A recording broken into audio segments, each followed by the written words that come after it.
Hey, we're the Datskos. I'm Maxim. And I'm Jessica. And we just wanted to share a little bit with you about what God has... Hey, we're the Datskos. I'm Maxim. And I'm Jessica. And we just wanted to...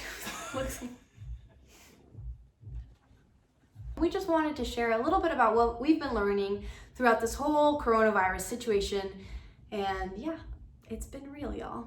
As you guys can see on social media, on the news, everything is about the coronavirus right now.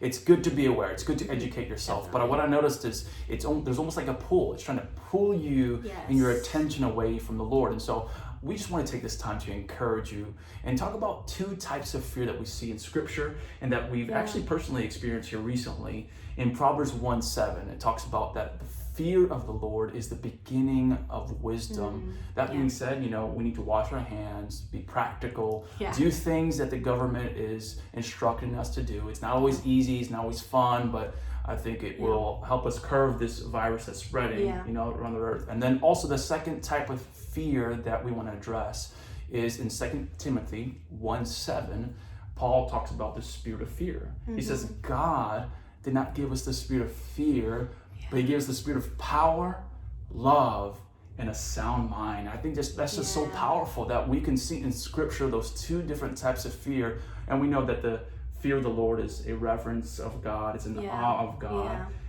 But there's also the spirit of fear that the enemy tries to pull us in. It reminds me of Sam's Club recently. We went to go get toilet paper. We weren't trying to stock up. We actually genuinely needed toilet paper. I just noticed myself kind of almost getting into fear while I was at Sam's Club. Before we walked in, I'm like, Jessica, make sure you don't touch your face. Make sure you don't touch your mouth. Just be careful, okay? I wear glasses, so it's really hard to keep my hands away from my face. I have to push them up. If they get dirty, gotta wipe them.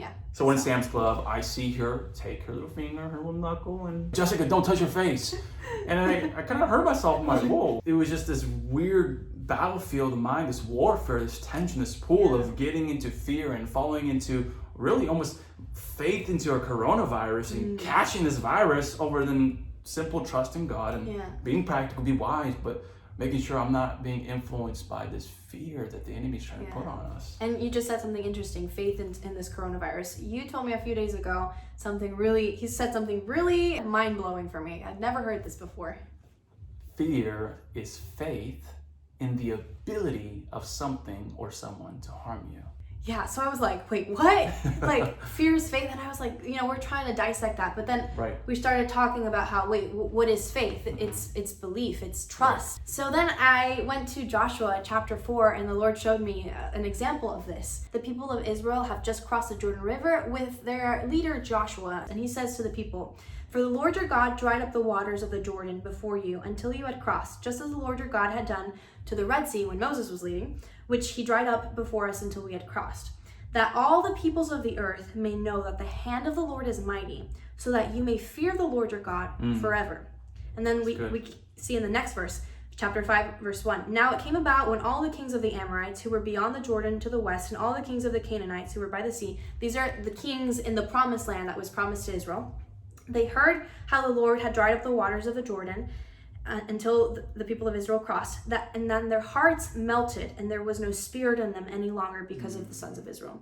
So here we're seeing these two types of fear. Again, we're seeing the fear of the Lord, and we're seeing the spirit of fear, which makes people's hearts melt. In contrast, Joshua is telling the people of Israel, the Lord is doing this. His hand is mighty. He's doing this so that all the peoples of the earth may know that the hand of the Lord is mighty, so that you may fear the Lord your God forever. So, of course, we know that he's saying fear of the Lord on reverence. But if you also treat it as putting your trust, putting your belief, putting your hope in the Lord, then you can't help but do that when you see the hand of the mighty God.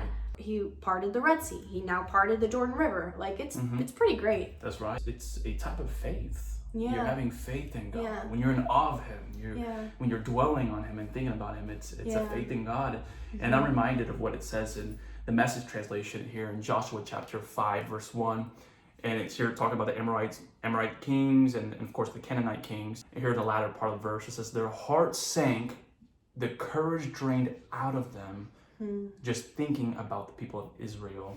The New Living Translation says, "They lost heart and were paralyzed with fear." Don't you feel that the coronavirus is trying to paralyze you with fear? And the media, the news, that's what's going on. I feel like there's a lot of this fear that's trying to infiltrate into the world, and if you're not careful, it'll infiltrate into your mind and your thoughts and your heart. And so we want to encourage you today to not live in that type of fear. Do not live in the spirit of fear where the devil tries to keep you paralyzed and in bondage, but live in the fear of the Lord. Put your faith in God and not a virus. Put your faith in the Lord and his healing power and his ability, and allow him to be your anchor. Allow him to be your healer. Allow him to be your comforter in these times. And right now we're in a very real situation where most of us are having to cease regular activity with social distancing and quarantine and all of that. And it can be, easy to fall into that paralysis of fear, just a paralysis of binging on things that maybe you shouldn't be, or just, not really taking advantage of this time. But in contrast, the Spirit of God is inviting us to be still in his presence, not paralyzed, to be still in his presence and know that he is God. Amen. And I just love that, because when you're in his presence, you see his majesty, his power, you have awe and reverence for him, fear of the Lord, but you know that you are putting your faith and your trust and your hope in the living God. And then also we're seeing here in these scriptures that, the spirit of fear drains courage, but the Spirit of God, when you fear him, when you fear the Lord your God, he gives you courage. Yes. Yeah. And this is true. This is, Joshua saying to the people of Israel, that the Lord is doing this so that you may fear him. But this is the same Joshua who a couple chapters before, God told him, be strong and courageous. Do not tremble or be dismayed. That's right. For the Lord your God is with you wherever you go.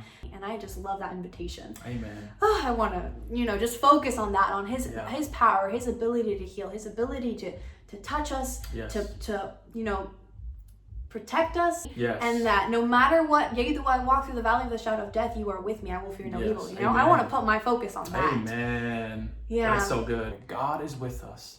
Continue to put your faith in God and not in anything else. Yeah, and so together, let's commit to the fear of God and not submitting to that spirit of fear. We love you guys. We'll see you soon. See you soon.